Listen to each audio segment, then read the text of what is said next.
Hi, this is Nick on the 19th of July with episode 3 of the kind of introduction to the message you were born to share idea, how to be the cause of more inspiration in the world. And today's thought, I've seen this in myself and I've seen this in so many people that I've coached over the years, is the difference between knowing things and recognizing and knowing what we're knowing, what we know, and then valuing what we know. So let me tell you what I mean by this. To give you an example, I was having a conversation with somebody recently, and he works for a major internet company, household name company. And what he really struggled to realize, I said, how many people in the world know what you know about, your area of expertise? And he said, a few hundred, maybe a thousand or two at most. So he was in a circle of maybe 2,000 people who know the most about his subject in the world, and it's a subject all of us, I'm not going to say it because it's confidentiality, but he was in the top 2,000 of people in the world knowing about something that we all use, or so many of us use every day, and yet he struggled to realize just how much he knew. Part of the reason being that he was so immersed with other people that he knew all the stuff that he knew, that he didn't recognize the value of what he knew. So if I take that back a step, so first thing is the difference between knowing things and knowing what we know. And it's such an important step. Everybody knows a lot of stuff, but most people don't necessarily know what they know. They don't have conscious awareness of what their knowledge, wisdom and experience is. So the first step on becoming a messenger and recognizing your expertise is to be able to recognize what you know. So it goes without saying, we all know a lot of stuff to function in the world, but most of what we know unconsciously, if you like. It's just becomes part of us. So part of our kind of expert journey on becoming a messenger is to take that step back and not just unconsciously know what we know, but begin to more consciously know what it is that we know. I hope that makes sense to you. So not only do we know it, but we recognize that we know it. So that's a first step for many of us, is simply beginning to recognize what we know and to see it consciously as opposed to just unconsciously operating from it.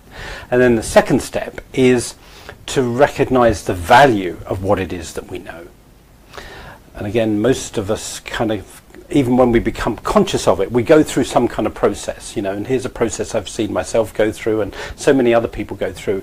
Number one step is, I don't really know much, I'm nothing special, I've just got some experience, but it's nothing special. I don't really know enough yet to consider myself any form of kind of expert or authority in my area. And then, sometimes with my help or sometimes just under their own steam, they begin to realize, maybe actually I do know something. But then the next step, and the place our ego often gets us, and I often think this is another form of resistance, is then our ego gets us and goes, yeah, but isn't what you know so obvious? Doesn't everybody know this? And it's made me laugh over and over again when I kind of see this in myself and in other people. It's like, yeah, we've spent 10 years, maybe 20 years, even 30 years accumulating a niche of kind of expertise and wisdom and experience. And then we kind of go, but doesn't everybody know this? Isn't it obvious? And here's the great challenge for us, because as messengers and people with kind of expertise and authority, what we need to recognize is the value of what we know when to us it is so obvious. What we need to do is cast our minds back to when it wasn't so obvious to us, when we didn't know what we today know. And often we go into a kind of, a blinkered state there, because we kind of think what I know today I've always known. And sometimes, I think often actually what I call the expert journey or the authority journey is to be able to cast our mind back to what I would call that beginner's mind. What was it like not to know what it is that we know today? How did we think? How did we feel? What did we aspire to? What would it be that would make the real difference at that point? So that's what I'm going to be teaching you in this program, is to kind of recognize what you know, to know what you know, and then to begin to value what you know. And here's one of the key points, is all kind of authority, expertise, whatever language you want to use, is relative. There's always people that are going to know more than us, but but the truth is most people know less than us about our particular subject area. And what we so easily do is compare ourselves with the people that we value and recognise knowing more than us, and then we undervalue what we know relative to the people that don't know what we know. And that's not to say they're stupid that they don't know what we know, they just haven't done what we've done. They may be younger than us or just had no experience in our area or in our niche.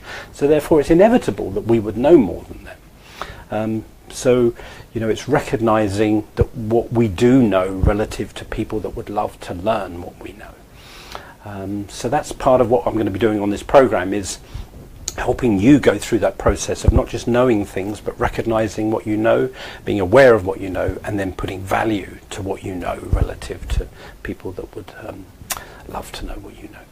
So I hope that sounds interesting to you. So thank you very much for watching this. God bless. Have a good day.